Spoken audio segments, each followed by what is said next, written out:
In this video, we'll define and discuss financial exploitation, including the different forms of financial abuse, the people who may take advantage of a vulnerable person's finances, and the signs of financial exploitation and how to prevent it. Financial exploitation is the theft or misuse of another person's money, property, or belongings for personal benefit. Money or property may be taken through deception, harassment, or threats. Anyone can be a victim of financial exploitation, but vulnerable people, such as those under guardianship, are at a higher risk. That's why guardians of the property must have a strong understanding of the types and signs of financial exploitation. Armed with this information, you may be able to identify, stop, and prevent the financial exploitation of a person under guardianship. Also, be aware that people may try to take advantage of you as a guardian of the property. There are many forms of financial exploitation. Theft is common, taking money or property like jewelry or other valuable items without permission.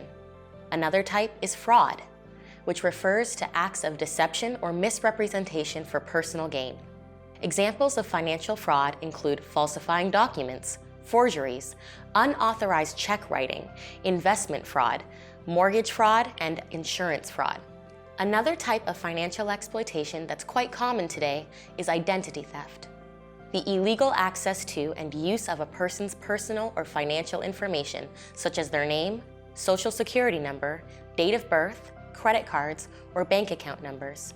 Marketing or lottery scams are also a form of financial exploitation. They use false promises of cash, services, or goods to extract fees, donations, or personal information from the victim.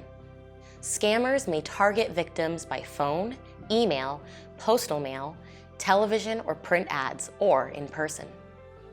Who commits financial abuse? Not surprisingly, it's often someone the victim knows, like a family member or acquaintance. Caregivers or service providers may also be offenders. Sometimes financial advisors exploit others for their own gain. Finally, criminals and con artists target victims who are vulnerable. What signs may indicate financial exploitation? Always watch out for missing money or property, of course, but some of the other signs aren't as clear. For instance, frequent or large gifts to caregivers, someone with access to the person under your care, or new friends may be a sign of financial exploitation. Be concerned if you notice sudden or unexplained changes in the guardianship estate, such as unauthorized withdrawals or transactions or new names added to credit card or bank accounts.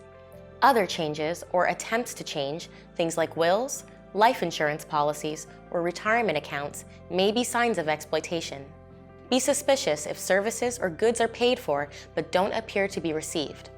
Maybe the paid-for goods are new but inappropriate for the person who bought them. Or utilities that were supposedly paid for get cut off. Look for signs in estate-related mail and notifications too. If you notice missing mail or text alerts about existing guardianship accounts, financial exploitation may be happening.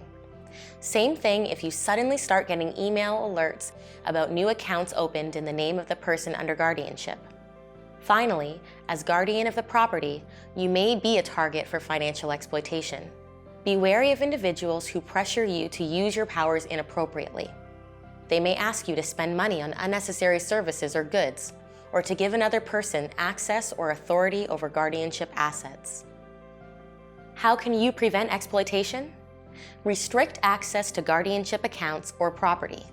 Don't give out the person under guardianship's social security number, credit card information, account numbers, or passwords. Good record keeping is essential in order to prevent exploitation. Record everything that goes in or out of the guardianship estate, and any actions you take as guardian. Keep financial documents and records in a secure location only you can access. Frequently monitor guardianship accounts and bills, and keep your eye out for unusual or unauthorized transactions. Prevention can be simple. For example, never write a blank check and allow someone else to fill in the amount. Secure valuable guardianship property. For instance, get a safe for jewelry or other personal items. Don't sign anything you don't understand. Remember, as guardian of the property, you may be a target. Watch out for people who try to influence how you manage the guardianship estate. Keep an eye out for the deals that seem too good to be true. Also, watch for people who may try to influence, isolate, or harm a person under guardianship. Like that new best friend who gets a lot of gifts.